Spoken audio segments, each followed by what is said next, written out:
How to edit PDF in Canva. Hello everyone, welcome back to our channel, and in this video I'm going to show you how you will be able to edit PDF in Canva. So first of all, just simply open the Canva in your device, and after that just simply log into your account using your credentials. And after that, in order to edit a PDF in the Canva, just simply select the PDF file in the Canva itself. Just simply click on create a design and just select any of the design for now.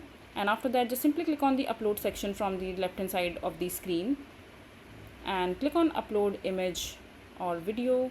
And as soon as your PDF gets uploaded here, just simply open it.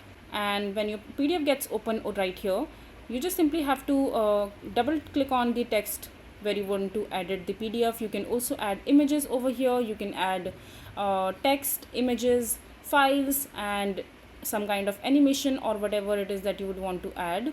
So just simply double click on it and just edit the text.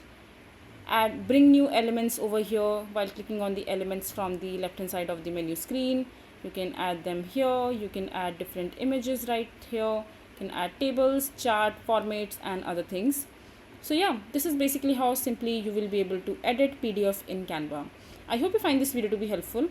So that is it for this video. If you find this video to be helpful, make sure to hit that like button and don't forget to subscribe to our channel for more such informative videos, and I'll see you the next time.